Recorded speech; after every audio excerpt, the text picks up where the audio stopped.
Alaska is a land of wild beauty, mountains, forests, and a silence that can feel both peaceful and unnerving. But during the 1970s and 80s, that silence hit a monster.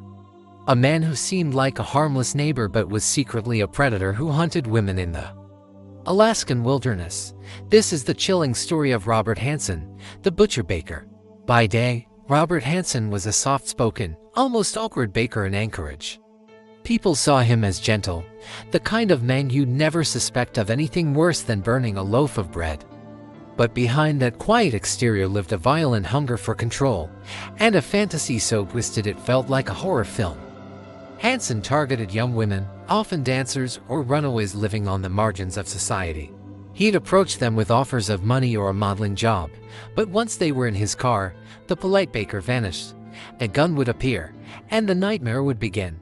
He took them to his home, where he'd assault and torture them, but the most terrifying part was yet to come. Hansen owned a small plane, and he used it to fly his victims deep into Alaska's untouched wilderness, miles of frozen forests where screams die unheard. There, he would release them, give them a head start, and then hunt them with a rifle, like game. He relished the chase, the fear, and the belief that he was untouchable. For years, Hansen operated without being caught. A few women escaped and told their stories, but they were often dismissed. Why? Because Hansen didn't look like a monster.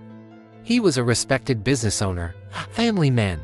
Police didn't believe the survivors, and Hansen kept hunting.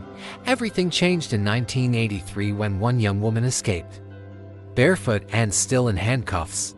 She found help, and this time, police listened. Her detailed description of Hansen's house, his plane, and his weapons led to a search warrant.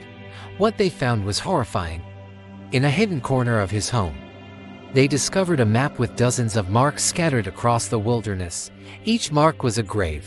They also found jewelry from missing women and flight records that matched the dates they disappeared. Hansen eventually confessed to killing at least 17 women. Though the true number is likely much higher, he was sentenced to life in prison and died in 2014. The case of the butcher baker is a terrifying reminder that evil doesn't always look dangerous. Sometimes, it hides behind a smile and a friendly wave. What do you think could have stopped him sooner? Let me know in the comments. And if you want more stories that uncover the darkness hiding in plain sight, make sure you subscribe. Thanks for watching.